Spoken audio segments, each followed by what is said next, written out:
के बाहर राहुल गांधी, प्रियंका गांधी वाड्रा धरने पर बैठे।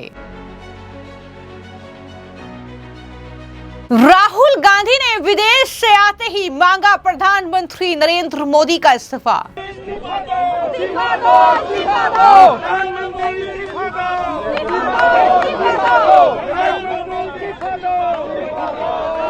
प्रदर्शन कर रहे चिरंजीत सिंह चन्नी को दिल्ली पुलिस ने हिरासत में लिया।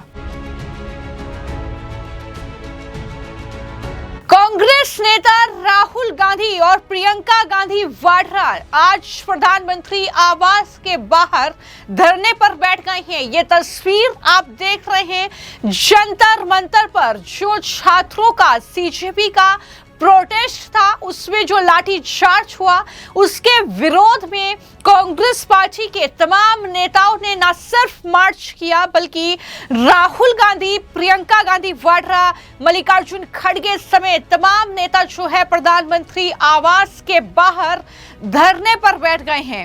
लोक कल्याण मार्ग पर पैरामिलिट्री फोर्स की तैनाती कर दी गई है। तस्वीर आप देख रहे हैं, ये बेहद संवेदनशील इलाका है जहां पर ये प्रोटेस्ट कर रहे हैं, धरने पर बैठे हैं। लेकिन सवाल ये है कि राहुल गांधी जो अब तक विदेश में छुट्टियां मना रहे थे, वो अचानक विदेश से आते हैं और सीधे प्रधानमंत्री का जो है इस्तीफा मांग रहे हैं, धर्मेंद्र प्रधान का इस्तीफा मांग रहे हैं। नारेबाजी वहां पर हो रही है। क्या कुछ नारेबाजी चल रही है, किस तरीके से कौन कौन नेता वहां पर कांग्रेसी इकट्ठा हुए हैं, जरा तस्वीरें देखिए।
पुलिस पर्सनल पुलिस नरेंद्र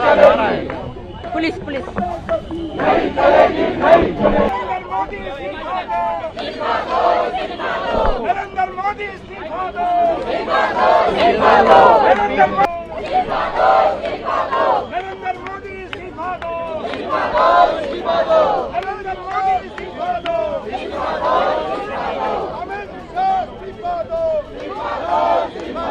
तो वहीं राहुल गांधी ने एक्स पर लिखा कि हम कल युवा छात्रों के साथ हुई क्रूरता के लिए पीएम मोदी से जवाब मांगने के लिए उनके घर तक मार्च कर रहे हैं। सरकार कोई जवाबदेही नहीं लेना चाहती या संसद में इस पर बहस नहीं चाहती। भारत के युवाओं का भविष्य बर्बाद करने के लिए प्रधानमंत्री और गृह मंत्री को इस्तीफा दे देना चाहिए।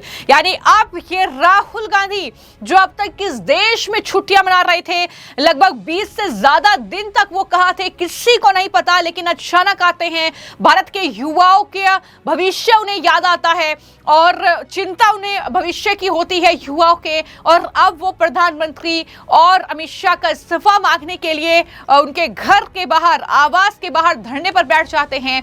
तो ये है राहुल गांधी। जाहिर तौर पर सवाल उठेंगे और सवाल सोशल मीडिया पर लोग पूछ रहे हैं कि अब तक कहां थे जब से जंतर मंतर पर कॉकरोचों का ये प्रोटेस्ट चल रहा था।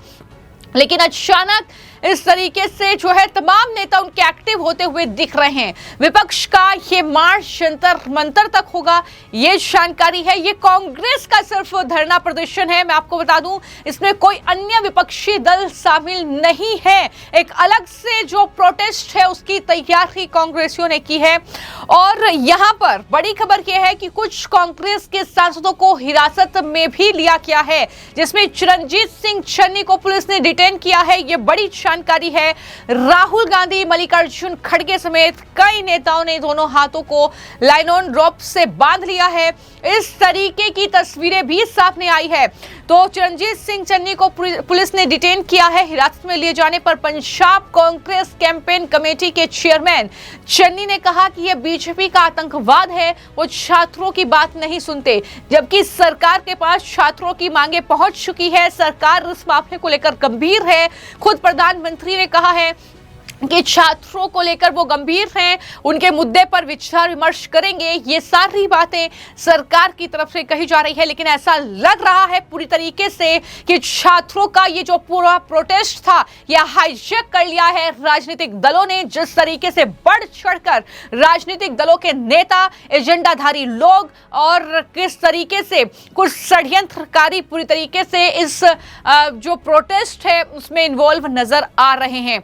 वहीं पर हिरासत में लिए जाने के बाद कांग्रेस एमपी सुखजिंदर सिंह रंधावा ने कहा कि अगर सांसदों की ये हालत है तो सोचिए स्टूडेंट्स के साथ क्या हो रहा होगा। तो इस तरीके से बयानबाजी लगातार सामने आ रही है। कांग्रेस सांसद सैयद नसीर हुसैन ने कहा कि राहुल गांधी और मल्लिकार्जुन खड़गे ने आज लोकसभा और राज्यसभा दोनों में यह मुद्दा उठाने की कोशिश की। कैसे कल देश भर से इकट्ठा हुए और एक ऑर्गेनिक आंदोलन में हिस्सा ले रहे स्टूडेंट्स पर लाठीचार्ज, वाटर कैनन और आंसू गैस का इस्तेमाल किया गया, लेकिन उन्हें बोलने नहीं दिया गया। असल में किसी सांसद को बोलने नहीं दिया गया। प्रधानमंत्री तो पार्लियामेंट भी नहीं आते, इसीलिए सभी विपक्षी सांसद उनके घर आए हैं ताकि हमारी आवाज सुनी जा सके। ये कांग्रेस पार्टी के सांसदों का बयान है। हमारी मांग वही है जो बच्चों का मांग है कि जिसने नीट पेपर का जिम्मेदारी लिया था उसको हटाओ उस पद से। हमारा मांग वही है जो सारा देश कह रही है कि भाई जो निंदित है उसको निकालो पार्लियामेंट से।